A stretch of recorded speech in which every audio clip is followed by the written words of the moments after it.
সেই রাত বিরাতে তোমার এখানে আসতো?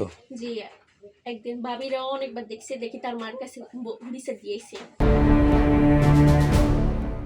কুমিল্লার নাঙ্গলকোটে নবম শ্রেণীর এক কিশোরীকে বিয়ের প্রতিশ্রুতি দিয়ে দীর্ঘদিন সম্পর্ক ও শারীরিক সম্পর্ক স্থাপনের অভিযোগ উঠেছে ইয়াসিন নামের এক যুবকের বিরুদ্ধে। অভিযুক্তের দৃষ্টান্তমূলক শাস্তির দাবিতে মানববন্ধন ও বিক্ষোভ মিছিল করেছেন এলাকাবাসী। সোমবার 24 আগস্ট বিকেলে উপজেলার বাঙ্গোড্ডা ইউনিয়নের পরিকোট গ্রামের রাস্তার মাথায় এই কর্মসূচি অনুষ্ঠিত হয়।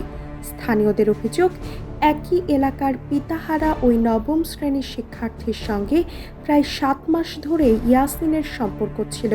বিয়ের প্রতিশ্রুতি দিয়ে বিভিন্ন স্থানে নিয়ে গিয়ে তার সঙ্গে একাধিকবার শারীরিক সম্পর্ক স্থাপনের অভিযোগ রয়েছে। গত শুক্রবার সন্ধ্যায় বিয়ের কথা বলে ওই কিশোরীকে বাড়ি থেকে বের করে নিয়ে যাওয়ার সময় 14 গ্রামের ফেলনা এলাকায় স্থানীয়রা তাদের আটক করেন। পরে স্থানীয়ভাবে সালিশ বৈঠক হলেও ইয়াসিন বিয়েতে অস্বীকৃতি জানান বলে অভিযোগ পরিবারের। এদিকে ইয়াসিনের অভিযোগের তদন্তে পুলিশ ভুক্তভোগীর বাড়িতে গিয়ে হুমকি ধামকি ও সাদা কাগজে স্বাক্ষর নেওয়ার অভিযোগ করেছেন ভুক্তভোগী ও তার পরিবার।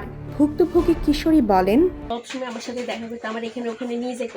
আমি কাছি না, এটা হয় না। তারপরে হের ফুফাতো ভাই বড়টা আমাদেরকে আলিফে নিয়ে গিয়ে বুঝেছে, না তোমাকে সে ভালোবাসে, তোমাকে ছাড়া বাঁচবে না, হাত কাটিয়ে আমার দিয়ে দিয়েছে, আমার ব্ল্যাকমেল করছে, তুই যদি আমার লগে কথা না কস তাহলে আমি নিজের জীবন নিজে দিলাম। ইয়াসিন কয়, হ্যাঁ তাদের দিকে আইতাম, তাদের আমার ভালো লাগতো, তাই মেসেঞ্জারে কত হইতো, আর কিছু না, অন্য কিছু না। এরপরে ছবিগুলো যখন দেখাইছে এগুলো কোথায় থেকে আসছে আমি নিজেও জানি, এগুলো এই ছবি। তারপর ছেলে এখন আমাকে বিয়ে করতে রাজি নেই। এমনি আগে বলছে আমার বিয়ে করবে, তাই জন্য তার সাপোর্টে আমি ঘর থেকে বের হয়েছি।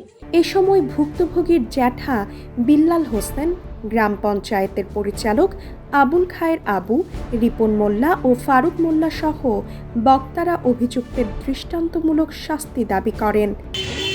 যাইবার পরে এখন আমার বাইজির লগে এই নবীর ছেলে রহিমের নাতি বটাকা ইয়াসিন এই আজকে 6 মাস 7 মাস ধরে অপকর্ম লিপ্ত হয়েছে। তারা একটা দরবারে ডেট দিয়েছে, দরবারে ডেট দেওয়ার পরে তারা জুরির মাধ্যমে একটা জরিমানা করছে 8 লাখ টাকা, মেয়েটা অসহায়।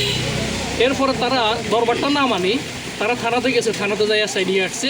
এসআই নিয়ে মেয়ের বাড়িতে যেয়ে মেয়ের পরিবারকে হুমকি দামকি দিছে। এ সময় ভুক্তভোগীর জ্যাঠা বিল্লাল হোসেন, গ্রাম পঞ্চায়েতের পরিচালক আবুল খায়ের আবু, রিপন মোল্লা ও ফারুক মোল্লা সহ বক্তারা অভিযুক্তের দৃষ্টান্তমূলক শাস্তির দাবি জানান।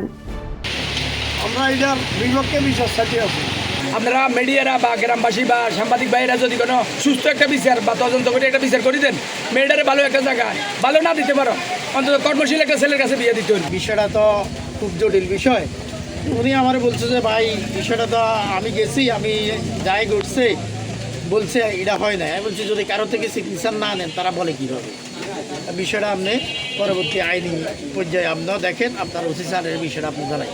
নাঙ্গলকোট থানার ওসি শাহিনুর ইসলাম বলেন, পুলিশের বিরুদ্ধে ওঠা অভিযোগ মিথ্যা। ইয়াসিনের অভিযোগের তদন্তে পুলিশ ঘটনাস্থলে গিয়েছিল।